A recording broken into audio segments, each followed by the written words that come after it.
Come meal prep with me and see how you can prepare 3 easy, high-protein, budget-friendly dinners. Here's what to expect for this week. Teriyaki fish fillets, brown lamb stew, oven-baked Seabass in caramelized onions and caramelized tomatoes with Indian green squash. Lunch veggies, sauteed purple cabbage, oven-roasted butternut squash, as well as zucchinis. Sauteed okra with sweet peppers. Lunch protein, ground taco chicken, air-fried salmon pieces, and pan-fried prawns. Hi guys, welcome to another week of meal prep. This week is week 10 of meal prep. And for this week, we're going to have teriyaki fish, lamb brown stew, as well as a sea bass in caramelized onions and caramelized tomatoes with a pumpkin squash. For this week, we only have 3 dishes to prepare because we still have 2 dishes of last week. And this week is going to go very quick because we only have the 3 dishes, or 3 main dishes, as well as our lunch proteins and our lunch veggies. Well, my husband prepared this earlier, the teriyaki fish. You will see just in a jiff what he has done. We will continue this once the night we eat this. It was supposed to be for tonight. However, we only soak it today. And so we wanted to rest for an entire 24 hours. And so this will now be nice and ready for tomorrow. So our first dish is teriyaki fish with mashed potatoes. So this dish is already out of the way. So this week's meal prep is really going to go quick. This is your fillet, right? So you want to get as close to the skin as possible and just bring it across. My husband's skinning the fish. You just see his gray hair now. Oh, sorry. He has to do the teriyaki sauce for the fish. So you can come up here, my love, and show them from here if you stand here. So this is the fish, and what we want to do is just take off the skin, right? The wife already cut through the skin, but usually I split down the middle. Then I usually take my knife and just from this part here, take it across. At least then I have more to hold on to, right? But we don't want the red meat. So we just do this. Yeah, we don't want the blood. No, we're good. Thank you. And then you just come across, and that's it. Then you get a clean fillet, and then we throw away the skin. Okay. So like as for this one, we have all this red blood, right? So we just cut that off. We just trim that off so that we get a nice clean fillet. Okay. All right. And that's the fillets. And this is from the what? This is kingfish. The king mackerel, right? Yeah. Can I now talk a little bit? Yeah, go ahead. How do I? We are prepping for meal prep, of course, and like I always say, let your husband help you, let your kids help you. My husband always helps me almost all the time when he can. But this is his dish. He makes a good teriyaki. He makes teriyaki chicken, teriyaki fish from scratch. And so here he has grated some ginger and some garlic, and he basically just used this part of the grater to grate, so that he can get the juice of the ginger and garlic, and also for it to be really fine. So that's what he did. So he probably used, I don't know how much ginger he used and how much. So this is the piece of ginger. Just imagine this being twice this size. Okay. And then I used half of this. All right. So that's half. And then I used maybe 3 cloves of the garlic, and I just grated it. Right. I grated it so that we can actually get a fine paste, so that there's no chunkiness to it. Then and we just add. So usually we use like a lot of soy sauce, but we only have like a half a cup of soy sauce, so we're gonna make it work, right? So we just pour in a half a cup. Then we're gonna add the sugar. How many teaspoons are you gonna use? So everything's by taste, and nothing is by measurement. So I like my teriyaki sauce to be kind of sweet. I'll just add maybe 4 heaping teaspoons, and then I'll add a little bit of hot water so that it can help dissolve the sugar into the mixture. Yeah. But not much, just enough to heat up the mixture, and then after that we'll just mix it in. I would say that was a 1/4 cup of hot water that he added, and now it's just going to dissolve it by stirring it. Yeah, and so we just stir it, right? Usually we use a lot more soy sauce, but what can you do? We're gonna use what we got. So I asked you about the soy, right? But then it's enough. She asked me, thinking what? Like we're gonna make more soy sauce?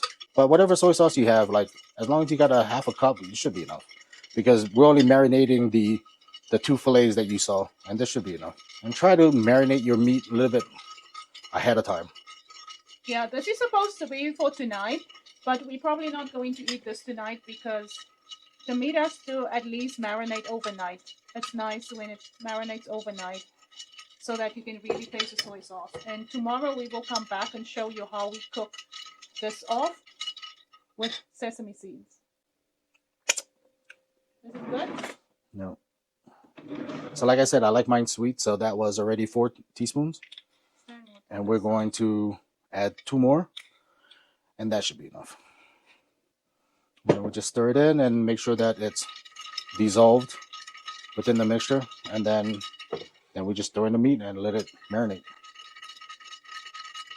So that's the end of our teriyaki dish for now. This is going to be one of our dishes for this week. But yeah, like my husband said, now you're just going to throw in the meat and let it marinate overnight. So that's that. Are you done? I'm done. So put in the meat. Rinse it first. Again? I rinsed it already. I have to rinse it again. Okay. Please. And do you want it wet or Yeah. should I dry it? No. It's going to be wet anyway. And that's it. And then we're going to let it soak overnight, and I guess the wife will take you through the cooking process. And normally should this be like covered with the soy sauce? Is that better? That everything's like completely covered? This is better, but you can flip it. Yeah, you can flip it. So maybe tomorrow morning I will flip it because in the evening we're going to eat it. Yep. And that is our process for prepping our teriyaki fillets, teriyaki fish fillet. Hi guys, I am back to show you how we cook off our teriyaki fish that we have marinated.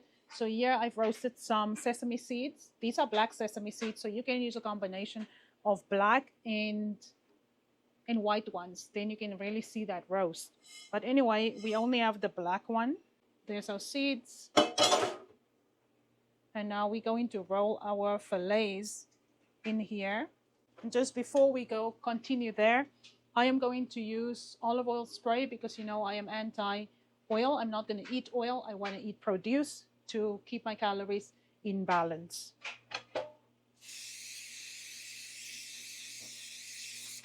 So just roll your fillet in the seeds. I hope I made enough seeds. And then into your pan. Same with this one. It's quite easy to do this. Doesn't take a rocket scientist. Just like it doesn't take a rocket scientist to do the teriyaki sauce. You do not have to buy those things. There's a lot of preservatives in the store-bought ones. So best to make your own. There's another fillet into our pan. And that's basically it. Now we are just going to cook it off on medium so that the fillets cook slowly and doesn't burn. I'll come back to you guys when I put our plates together. We're going to eat that with some veggies. And my husband's going to take rice and I'm going to take mashed potatoes as our starch. Always see that you have a starch, a veggie, and a protein on your plate. If you do not eat a starch, you are going to feel really, really hungry. A lot of people, however, say eat a lot of protein and then you won't feel that hunger. But I feel hungry if I don't eat my starch. So a starch for me is super important. And sorry for this, I'm just coming from my workout. Anyway, I'll get back to you soon. All right, guys, our fish is nice and done.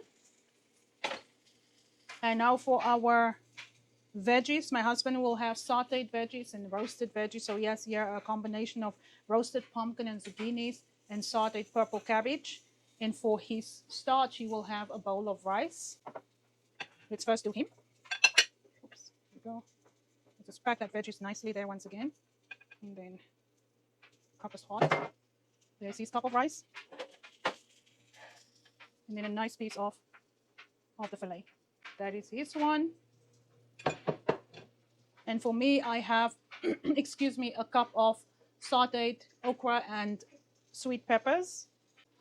And then I will also have 100 grams of mashed potatoes. So I by now know what 100 grams of mashed potatoes look like. So I don't need to measure it out anymore. And then my fillet. There you go. And so dinner is done. Very easy, very quickly. No fuss, no muss. Nothing extravagant, just simple. Simple food, nutritious food, satiating food. Let's move on to our second dish, which is our lamb brown stew. As I'm talking to you, I was actually browning the onions slowly. And the onions are ready. Don't know if you guys can see, but the onions is ready. And now we're going to add our lamb. Just a piece of lamb, which is already washed as well. And our potatoes.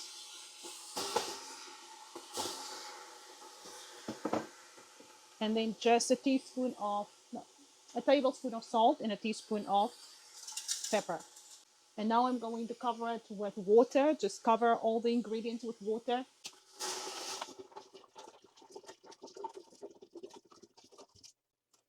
So to cover your ingredients, you're going to need 750 to 1.5 liters of water, depending on how much ingredients you have. And now we're going to cover it. Cook it on high until it comes to a boil. And after that, you turn it to medium and let it cook until almost all the water is done. That's how you know everything is done cooking. Let's move on to our next dish. Our next dish is oven baked sea bass, and since we love sea bass so much, we actually going to prepare a whole sea bass for us.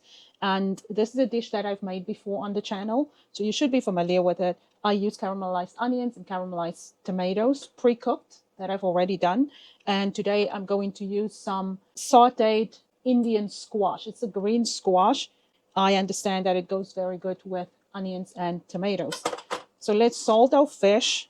I'm going to salt it on both sides, but I always salt the inner part first. And now I'm putting some parchment paper at the bottom of my pan because I don't want the food to stick to the pan. So I'm going to layer this a bit in some of the mixture. So the mixture can give flavor to the squash. And now we can just lay down our fillets, skin up. And then we take the last bit of our salt here and pepper, put on there. Now sprinkle lightly with salt and pepper at the top. And then we put the last bit of our squash.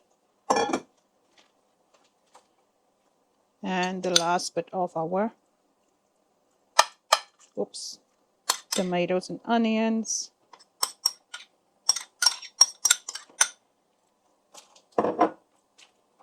This is absolutely enough. You don't want to use too much tomatoes, too much onions, because you still want to taste the fish and not just tomatoes and onions. So now this is ready for the oven. And I'm going to cover the fish like this with a parchment paper. And to get your parchment paper to work for you, just wet it under your faucet and it will shrink. Not shrink, but it will be pliable. So this is going in the oven now. My oven is heated up to 400 degrees Fahrenheit, and I'm going to bake the fish on that for about 20 minutes. And now our fish is ready for the oven, and we can put our fish in the oven.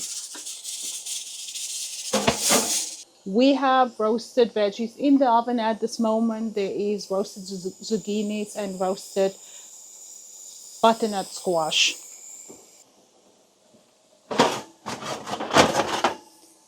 As for our vegetables can come out now. It's almost roasted. And here they are, roasted zucchinis, almost ready to come out. And the butternut squash is definitely ready to come out. Now that our oven veggies are done or going, we can now start with our stovetop sauteed veggies. And first we're going to do our okra. 1 tablespoon of olive oil, that's what we need. And we're cooking on high heat. Now we need 1 tablespoon of coriander seeds, half a tablespoon of cumin seeds,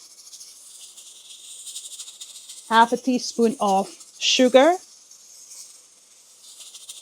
and a quarter teaspoon of turmeric.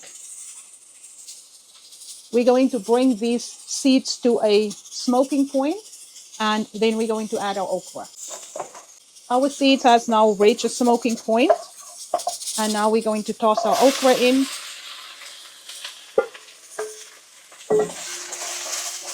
And now we're just going to continue tossing our okra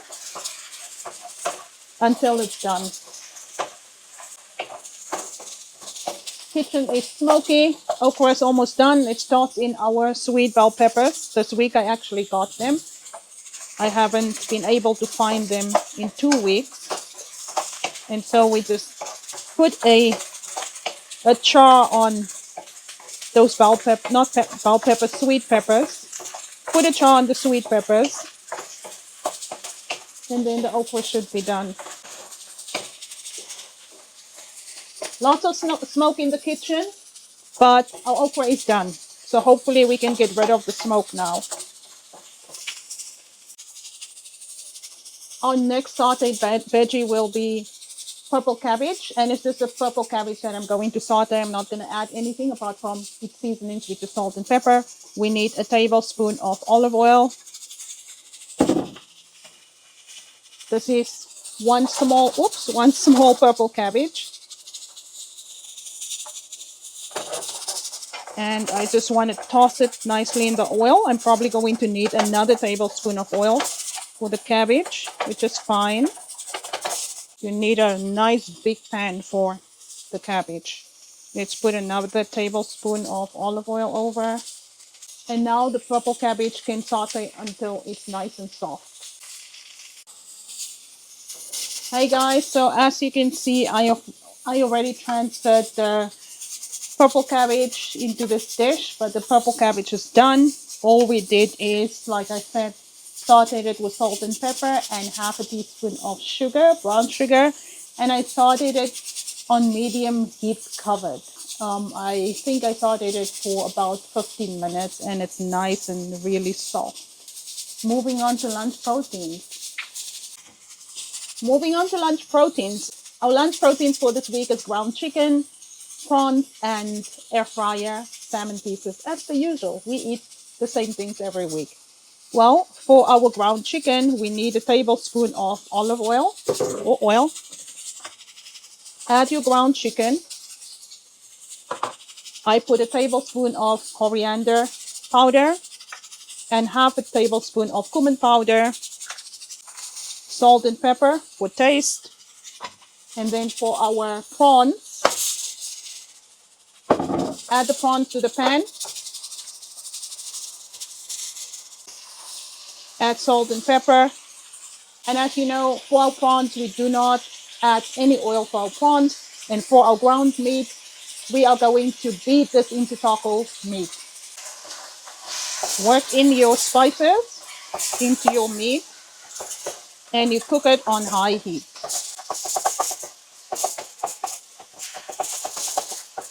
And this is what I'm going to do the entire time until it becomes taco meat.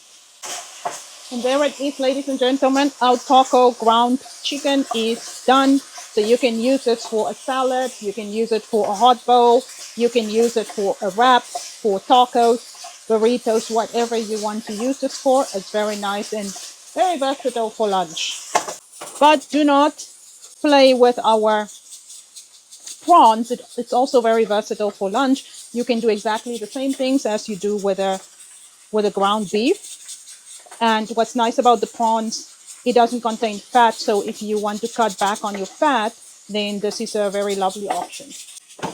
The one thing I forgot to show you is my air fryer pieces. Sorry, my salmon pieces for the air fryer. This is our last lunch protein. I usually put this on last because it makes a lot of noise, the air fryer. That's what I noticed in the previous videos. That's why I like to put this on last. So now this is going in the air fryer, and I'm just putting this on fry for 15 minutes and it's done.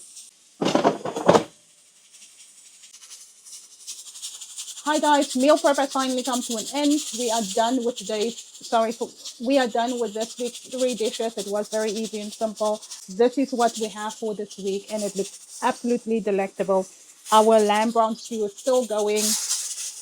I'm just waiting for the water to be almost done. Then I know the dish is done, but these are the 3 dishes that we cooked for this week. And once again, hopefully you can get inspired just by cooking 3 dishes for your family for the week. I'll see you next week, week 11. Hope you enjoy the cooking show.